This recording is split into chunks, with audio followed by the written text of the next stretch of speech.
Para hacerlo ultradinámico, vamos a ir construyendo, por ejemplo, la fase de la demanda. Primero, en la mañana, veremos la fase de la construcción del acuerdo, cómo se hace un buen contrato para arbitraje, y voy a tratar de ponerme los tres escenarios: árbitro, parte demandante y parte demandada. ¿Estamos de acuerdo? Entonces, arrancaremos con la parte contractual. Entonces ahí me tocará artículos 1, 2, 3, 4. Luego entraremos a la fase de cómo formulamos una demanda. Entonces nos cruzamos al coger. Luego veremos la contestación, ¿sí? Y en la contestación tocaremos rápidamente la parte de la mediación, que está en el artículo 11. Ya tenemos claro que desde el año 97 tenemos la ley de arbitraje de mediación, ¿no? Insisto, no ha sido modificada, solamente en la parte de cómo se forma, cómo se organiza un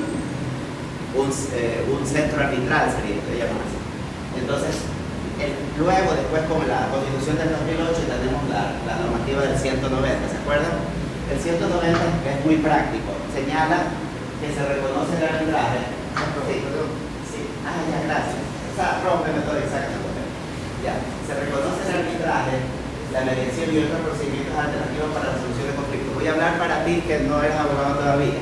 Ya, entonces, en doctrina se conoce como procedimiento alternativo de solución de conflictos algo que está separado de la justicia ordinaria. Entonces, alternativamente a la justicia ordinaria, en donde incorporamos una demanda por sorteo para que asuma la competencia un juez de la función judicial y que él al final va a resolver en función de los elementos que le entreguemos. ¿Sí? Podemos resolver alternativamente en el sistema de justicia una controversia que tengamos entre las partes de cualquier persona. Y ahí voy a llegar. Ahora, eso se aplica, y cuidado, entonces, si es un método alternativo, el arbitraje dice ahí que tiene que sujetarse a la ley. Entonces, en materia de arbitraje, el artículo, creo que es el 20, ¿alguien trajo la ley de arbitraje? 7. Miren el 37. Entonces, escúchenme bien. Cuando hablamos de un procedimiento ordinario, pues nos regimos a la ley, a la Constitución primero, a la ley, y nos regimos a la ley general, a la ley orgánica y al procedimiento establecido para sustanciar esa demanda. ¿Estamos de acuerdo? Pero cuando estamos en el arbitraje, realmente salimos del terreno de la justicia ordinaria y pasamos a un terreno especial. Y agrego, especialmente pactados por las partes para que puedan resolver, insisto también una controversia. Y les voy a demostrar que la palabra controversia existe en arbitraje desde el inicio, que se contrata. Normas supletorias, escuchen, nada más para que se den cuenta. Artículo 37, normas supletorias: en todo lo que no esté previsto en esta ley, se aplicarán supletoriamente las normas del Código Civil, Código de Procedimiento Civil o Código de Comercio y otras leyes conexas, siempre que se trate de arbitraje en derecho. Ya, a ver, sácame de una duda. Entonces, entonces dice, el marco legal entonces en el que nos vamos a regir siempre como árbitros, secretarios o abogados asesores, eso sería la norma. Verán, tenemos algunas opciones: ser árbitros. Ser árbitros, para ello solamente se necesita no tener los impedimentos que se requieren para ser juez, que ahora están en el COF. Ya, árbitros en derecho, pues no, tienen que ser abogados. Entonces, el marco legal sería entonces la LAN, sería, ¿cuál es? ¿Qué más dice ahí? Código Civil, parece. Código Civil. Código Civil, listo. Pues yo pregunto, Pedro, ¿por qué Código Civil? Código de Civil. Ya, y entonces, ¿por qué? Porque por el cuarto libro, porque es contractual, es cuarto libro contractual. Entonces, ¿por qué? Por la teoría de las obligaciones. Entonces, porque tiene un antecedente que tiene que ver con obligaciones. Por eso es Código Civil cuarto libro. Vamos. Procedimiento civil. Entonces ahora escogemos. ¿Por qué? Para la sustanciación. ¿Sí? Ya vamos a ver por qué. Sustanciación. Les voy a contar casos de cómo perdí los laudos. Comercio. Código de comercio. El nuevo Código de Comercio. ¿Sí? Nuevo Código de Comercio que antes tenía como unos 1000 artículos. Creo que este de acá tiene como unos 2000 y pico. Yo di una conferencia aquí sobre Código de Comercio. Entonces, Código de Comercio, ¿por qué? Porque tiene voy a poner esta palabra que no es usual, figuras, escenarios, conductas. Ya, tiene un montón de insumos que tienen que ver con obligaciones comerciales mercantiles, entonces están relacionadas con eso. Entonces generalmente todo el mundo que recurre al arbitraje, siempre son personas de negocios. Esa es la regla. Si ustedes logran captar un cliente corporativo, un cliente mediano, un cliente pequeño, que tenga el interés de que te diga, ¿sabes qué? Estoy hostigado de la función judicial, no quiero nada con la justicia ordinaria y quiero asegurarme que la obligación que voy yo a crear, o el crédito que voy a otorgar, o las obligaciones que voy yo a contraer, tengan la garantía, la facilidad o la expectativa de que van a ser bien atendidas, o van a ser bien atendidas, sí, porque el arbitraje atiende exclusivamente ese caso, pues. No tiene tanto juicio, no tiene tanta carga. Los centros de arbitraje tienen poquísimos cargas. Entonces, Código Civil teníamos, Elena, ¿no, verdad? ¿Y cuál más seguía? Código de Comercio y Ya. otras leyes conexas. Ah, ya, las conexas, listo. Luego veremos estas leyes conexas. Va a depender mucho de qué aspectos estén vinculadas con el arbitraje.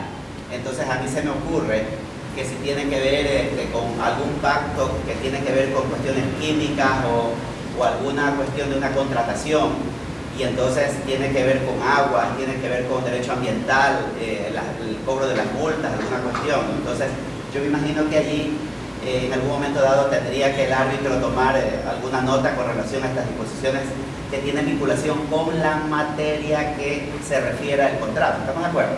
Entonces, listo. Entonces, ¿en qué estaba? Ya, aquí estoy ahorita. Miren, entonces estoy en la parte constitucional. No me pierdan de vista. Entonces, dice, se reconoce el arbitraje, la mediación y otros procedimientos, y estos procedimientos se aplican con sujeción a la ley. Entonces, el 37, ¿verdad, Elena? ¿No? 37 dice, de la ley de la LAN dice, se aplica para el arbitraje esta ley, la LAN, y supletoriamente el Código Civil, el COGEP, el Código de Comercio y las leyes conexas relacionadas con. Entonces ya tenemos el marco legal. ¿Sí se dieron cuenta? Listo. Ahora dice, en materias en las que por su naturaleza se pueda transigir. ¿Alguien trajo Código Civil? ¿Puede ayudarme? Listo. Estoy en el 2348. Yo te había dicho 23. 20. Ah, entonces me equivoqué. Ya está bien. Ya. ¿Cuál es ahora? 2348. Listo. 2348. Escúchame la explicación y de allí y los voy a conectar. Quiero que quede claro que la disposición constitucional que garantiza ahora por transversalidad es el 190, es el único que van a encontrar ahí. Dice, se reconoce el derecho para someter los conflictos que tengamos al arbitraje. Vamos a leerlo ahí nomás, dice mediación y otras cosas. Sí.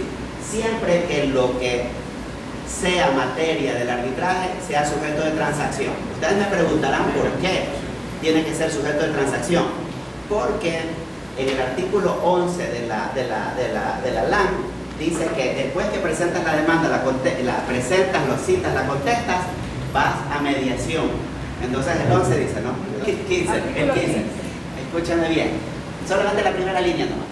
Una vez contestada o no la demanda o la reconvención, Sigue. el director del centro de arbitraje o el árbitro o árbitros independientes notificarán a las partes, señalando día y hora para que tenga lugar la audiencia de mediación. Quédense allí. Por eso alguna vez les decía que los que se gradúan de mediadores, yo les dije, nunca pierdan la oportunidad de que como mediadores tienen tres escenarios. Ser mediadores, que son negociadores que asisten, ser una de las partes, o sea, pueden asistir a las partes que están mediando. Y tercero, va a llegar algún día también que en materia de arbitraje los convoquen, porque el director y los árbitros no pueden intervenir en esta fase de mediación, ¿sí se dieron cuenta? Entonces allí te hacen una convocatoria, te llama, alguien te pide que intervengas como mediador y entonces entras a aplicar todo lo que hemos aprendido, ustedes están viviendo como mediador. Entonces sigo aquí. Constitucionalmente entonces el arbitraje tiene una garantía que consiste en que yo puedo someter una controversia, miren, no me pierdan de vista, una controversia para que sea resuelta por un tercero, entonces, que no es juez. Entonces dice con sujeción a la ley, ya lo vimos tenemos la norma, el marco legal dice en materias en las que por su naturaleza se pueda transigir. Entonces, me recuerda tu nombre. Clever. Clever, yo soy Nietzsche, siempre, para siempre. Entonces, Clever ahorita va a leer la normativa, la disposición, la primera, la 2348, que dice que es transacción. Veamos. Es un contrato en que las partes terminan extrajudicialmente un litigio pendiente o precaven un litigio eventual. Claro, entonces, la transacción consiste entonces en concluir un litigio que tengo pendiente o dos, que ese es otro de los mitos que les meten a las personas que median, que le dicen que para poder mediar necesito tener controversia. No, tú puedes transar para, aún sin conflicto, para precaver uno que tiene que haber. Entonces hay doctrinólogos con maestría que dicen no, solo cabe cuando hay controversia. No, si yo tengo un conflicto o veo que se aviene una situación contractual que va a fracasar, no te puedo pagar los $2.000 mensuales, tengo 1.000, te advierto eso y te llevo a mediación y modifico el contrato. Pero les va a tocar gente que les diga que no, que tiene que haber controversia. No, señor. Entonces, la transacción sirve para resolver un conflicto, ¿sí? Y para precaver uno que se viene. Ahora, dice, entonces dice, en las materias que por su naturaleza se pueda transigir. Entonces, dos. Y aquí viene algo que les decía Marlon, que les vendió la idea del arbitraje en administración pública. Entonces, recuerden que la Constitución dice, previo tiene que haber pronunciamiento favorable. Es decir, que si ustedes llegan a desempeñar un cargo público y no tienen el criterio favorable de la Procuraduría, van a tener problemas. El fundamento constitucional es que todo el mundo puede resolver separadamente de la justicia ordinaria, puede resolverlo pactando arbitraje. Dos, tiene que hacerse de acuerdo a un marco legal, ya lo vimos, está en el 37. Dos, tres, se hace solamente en materias transigibles. ¿Por qué? Porque leía Clever leía que dice que la transacción es un contrato por el cual las partes concluyen o extinguen una obligación de carácter contractual o cualquiera que haya sido sometida a ese procedimiento o sirve para precaver. Ahora, algo súper importante sobre la transacción, de una vez se los dejo como un tips, es que solamente pueden intervenir las personas, las partes legítimas y que tengan capacidad para disponer libremente de lo suyo. Claro, puedes ayudarme con el 1583 y lo empatas con ese 2348. Mira, estoy en los macros, de ahí me voy, lo que quiero es que de ahí para adelante vamos a hablar. Entonces, 1583, las obligaciones se extinguen. Uno, ahí está, ya. Terminación de la obligación. Ya.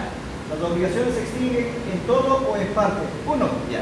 Por convención de las partes interesadas, que sean capaces de disponer libremente de lo suyo. Listo, entonces, la transacción sirve para concluir, ya vimos, ¿no? una situación de controversia que ya se haya dado o precaverla.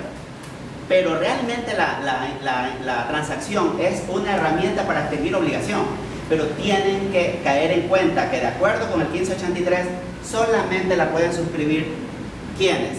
Las partes legítimas o las que tendrían que ser las partes interesadas que tengan la capacidad para disponer libremente de lo suyo. ¿Estás de acuerdo? Tengan cuidado, o sea, no cualquiera, los que no tienen capacidad, los que no tienen parte legítima y los que tienen impedimento para disponer de derechos y obligaciones no podrían entrar en transacción y por lo tanto podrían entrar en un arbitraje. No. Entonces esa es la parte que tienen que cuidarse. Si son ustedes abogados que van a contratar porque representan al acreedor, tienen que asegurarse que las personas que suscriban los contratos, de hecho, tengan las condiciones de capacidad que se requieren para poder contratar. Peor si los van a comprometer en arbitraje. Porque en el momento que ustedes comprometan en arbitraje, les voy a plantear un asunto que por su naturaleza no es transigible. Dos, ya les voy a plantear un caso que me dijeron y que me dejó desubicado. Dos, y segundo, que primero, el asunto tiene que tener materia transigible. Y dos, que quien se compromete en el arbitraje tiene que tener capacidad y condición legítima para disponer. ¿Estamos de acuerdo? Entonces, si ustedes cometen el error de hacer un contrato que no tenga esas dos condiciones, estamos en un problema. Yo, un pobre diablo, escogido entre las partes, no tengo la capacidad para resolver sobre si el niño es Salas o es hijo de Pedrito, o sea, digo, con todo respeto, ¿no?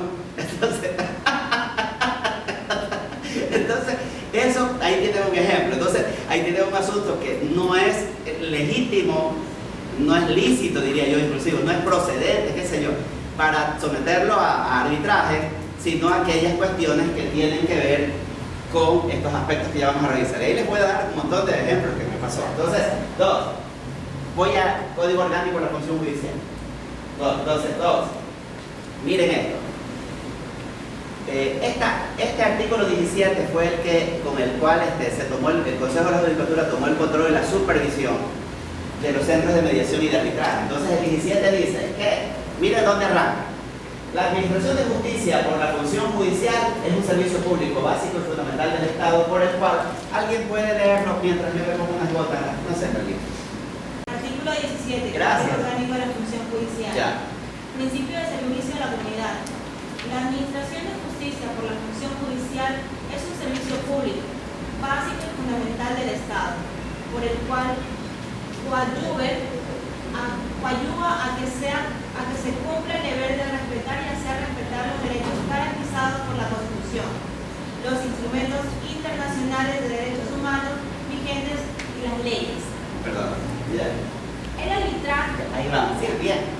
la mediación Ya. y otros medios alternativos de solución de conflictos establecidos por la ley. Listo, entonces dice, el arbitraje, la mediación, siempre que estén establecidos por la ley, constituyen Una forma de este servicio público, al igual que las funciones de justicia y que en los pueblos indígenas ejercen su autoridad. eso que tú le comentabas a Marcos de la justicia gratuita, más bien sale de allí.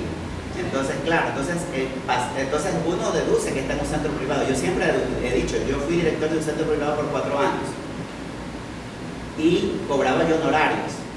Pero cuando dictan esta resolución y lo declaran público al servicio de mediación, entonces yo podía decir que soy privado, pero a mí me controla el Consejo de la Judicatura, me pide reportes, tengo que mandar un listado de los 3 primeros meses de cada año, acuérdate, de todas las gestiones que se han hecho. Entonces ya tengo 2 elementos que quería que establecieran. Primero, el constitucional, ya lo tienen claro, artículo 190. 2, el de ejercicio, que es el artículo 17 del COF, ¿sí? ¿Estamos de acuerdo? Ya, con las limitaciones. Entonces, solamente para los que no son abogados, miren, entre los sistemas alternativos para resolver conflictos tenemos la negociación, la mediación y el arbitraje. Yo he puesto ahí el 2, que es la conciliación judicial, que ahora está súper de moda, hay jueces que son muy sagaces y impulsan a las partes con el 294, a partir del 294 numeral 4 en la audiencia primera, parece que tienen la obligación de impulsar, y con el número 6 del 294.7 pueden inclusive hasta proponer soluciones para resolver la situación, sin que ello implica prevaricar, ¿no? Ni tampoco ser demandados en el consejo, en el disciplinario. Entonces tenemos los sistemas alternativos. El primero es la negociación. Acuérdense, la negociación, para los que alguna vez fueron alumnos míos en negociación, eso es intrínseco. Tiene que haber un acreedor y un deudor, y el que tenga más destreza para manejar las concesiones, ese va a salir ganando. El de los dos, uno de los dos gana, o ganan los dos, o pierden los dos para ganar ambos también, puede ser. Entonces, el tercero es la mediación, y el cuarto sería el arbitraje, que es el que estamos hoy día intentando generar un conocimiento. Yo me atrevería, mi objetivo es crearles o generarles una competencia a todos mis colegas queridos para que podamos crear expectativas con relación a ese conocimiento, ¿sí? Entonces, por ahí vamos.